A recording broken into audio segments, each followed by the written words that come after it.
Assalamualaikum warahmatullahi wabarakatuh.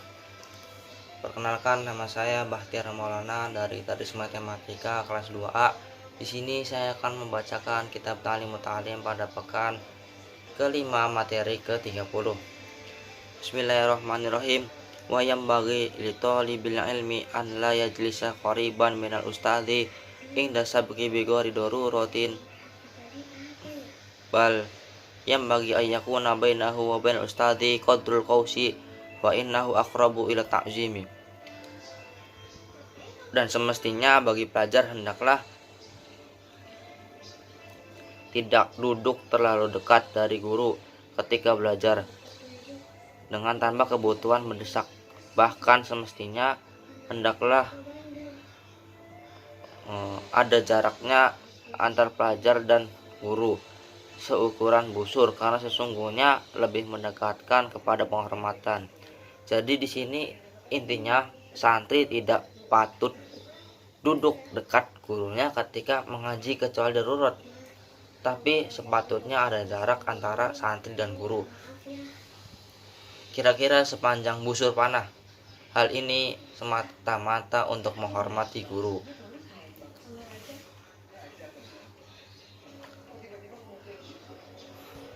Fayam bagi ditolibil ilmi an yahtariza anil akhlaqi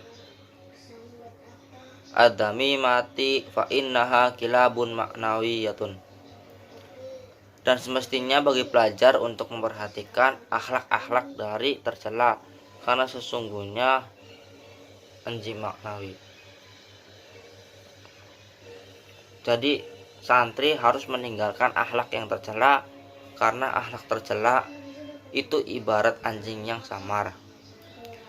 Wa qad qala Rasulullah sallallahu alaihi wasallam, tadkhulul malaikatu baitan fihi kalbun aw suratun wa inna ma yata'allamul insanu biwasitatil malak. Rasulullah sallallahu alaihi wasallam bersabda, tidak akan masuk para malaikat ke sebuah rumah yang di dalamnya ada anjing atau gambar, dan hanyalah belajar manusia dengan perantaraan malaikat. Jadi intinya Rasulullah SAW bersabda, malaikat tidak mau memasuki rumah yang ada gambar atau anjing, padahal manusia belajar itu melalui perantara malaikat. Wal akhlaqul dzamimatu tu'rafu fi kitabil akhlaq wa kitabuna hadza la yahtamilu bayanaha khususun al takabburi ma'al takabburi la yahsulul ilma. Sedangkan akhlak-akhlak tercela bisa diketahui dalam kitab akhlak, sedangkan kitab kita yang ini tidak mencakup penjelasannya, khususnya terutama tentang akhlak. Tentang takabur itu karena tidak akan bisa meraih kepada ilmu. Jadi intinya mengenai akhlak yang tercela ini bisa dilihat dalam kitab-kitab yang menerangkan akhlak, karena kitab ini tidak memuat hal itu. Jadi para santri harus menjauhi akhlak yang tercela, lebih-lebih sifat sombong. Al ilmu harbun lil muta'ali kasaili harbun lil makanil ali. Al ilmu harbun lil muta'ali kasaili harbun lil makanil ali. Ilmu adalah musuh orang yang congkak atau sombong, sebagaimana banjir menjadi musuh dataran tinggi. Wakila bijadin la bijidin kullu majadin fahal jadun bila jidin bimujadi fakam abdin yakumu makoma hurin wakam huri yakumu makoma abdin. Dan dikatakan pada syair yang lain, dikatakan bukan dengan kebesaran, dengan kesungguhan setiap keagungan. Maka apakah kebesaran dengan tanpa kesungguhan bisa meraih keagungan? Maka banyak orang kecil bisa menempatkan orang merdeka, dan banyak orang besar menempati hamba orang lemah tempat sahaya. Jadi intinya dikatakan kemudian itu datang bukan karena usaha, tapi karena karunia dari Allah Subhanahu wa taala. Banyak budak yang menempati tempat orang merdeka, dan banyak pula orang merdeka yang menempati kedudukan budak. Selanjutnya saya akan menjelaskan tentang apa itu fi'il. Ma huwal fi'il? Ma huwa fi'lu? Al-fi'lu huwa kalimatun dalat ala makna fi nafsiha waqtarodnat bizaman. Kalimat fi'il adalah kalimat yang menunjukkan atas makna definit dan terikat dengan waktu dan kondisi.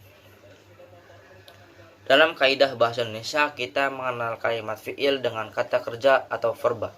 Akan tetapi istilah kata kerja dalam bahasa Indonesia dengan istilah kalimat fi'il dalam bahasa Arab memiliki perbedaan yang cukup signifikan. Fi'il itu dibagi menjadi 3. Yang pertama ada fi'il madi, yang kedua ada fi'il mudhari, yang ketiga ada fi'il amr.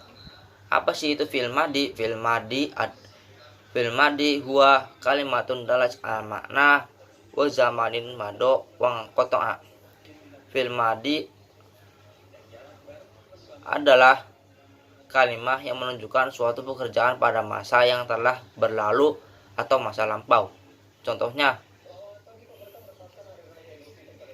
kataba, saya telah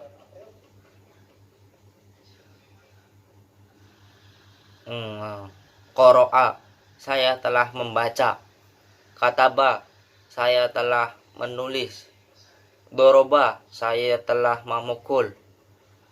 Fa'ala, saya telah melakukan. Af'ala, itu contohnya fi'il madi. Ciri-cirinya fi'il madi yaitu ada 4. Yang pertama, menunjukkan masa lampau. Yang kedua, bertemu dengan tak fa'il dan tak tanis sakinah. Yang ketiga, ada harokat akhirnya berubah fathah. Yang keempat, dapat bertemu dengan domir rofa. Selanjutnya ada fi'il mudhari. Apa itu fi'il mudhari? Al-mudhari'u huwa kalimatun dalat ala makna wa zamanin yahtamilul hal wal istiqbal. Fi'il mudhari ialah kalimat yang menunjukkan suatu pekerjaan pada masa sekarang atau masa yang akan datang. Contohnya, yaktubu, yakro'u, yadribu. Contohnya itu. Ciri-ciri fi'il mudhari yaitu ada 3. Yang pertama, menunjukkan masa sekarang atau yang akan datang. Yang kedua, diawali dengan huruf mudhari'ah atau alif, nun, ya, dan ta. Yang ketiga, dapat dimasuki amil nawasib dan awil jawazim. Yang ketiga, selanjutnya ada fi'il amr. Apa itu fi'il amr? Al-amru huwa kalimatun dalat ala makna wa zamanil mustaqbal. Fi'il amr adalah kalimat yang menunjukkan makna perintah dan memuat masa yang akan datang. Contohnya apa? Iqra, bacalah. Uktub, tulislah. Idrib, pukullah. Contohnya itu. Ciri-ciri fi'il amr yaitu 1. Menunjukkan arti perintah secara mandiri. Yang kedua, patut bertemu dengan nun taukid, sakilah, dan khafifah. Selanjutnya saya akan memberikan contoh fi'il. Contoh yang pertama dari fi'il madi yaitu yajlisa. Itu fi'il madi. Terus fi'il mudhari, tadkhulu. Contohnya fi'il mudhari. Sekian dari saya, kurang lebihnya mohon maaf. Wassalamualaikum warahmatullahi wabarakatuh.